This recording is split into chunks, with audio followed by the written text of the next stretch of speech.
dahilan ng madalas na pagsiselos ni DJ? Mga ganyan. Yung gandang ito, yung kaseksya na to, at yung kagwapuhan ba ni DJ na kakaiba kayo na medyo mature na ng konti, isa rin ba ito sa dahilan ng selos? Isang tanong na no one ever dared to ask. Ayan. Hindi naman. Para... Kasi siyempre pag may tunisa yung lalaki, ganyan. Hindi na seloso ganun masyado po si DJ ngayon. Pero dati gano'n? Dati, ako na yung mas seloso ngayon. Kaysa sa DJ. Pero before siya, ngayon mas chill na siya. Paano binabarkada ni DJ pag alam na siya? Nakakaibigan.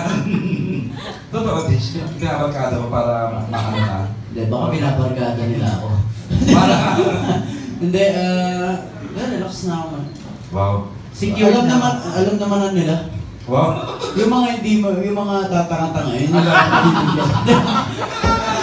Paano yung mga tatanga-tanga? Paano pinaparamdam na akin to pare, parang ganon?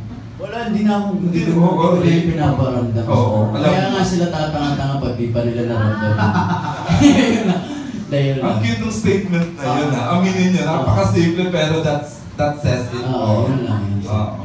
Thank you, congratulations. Thanks, Ray.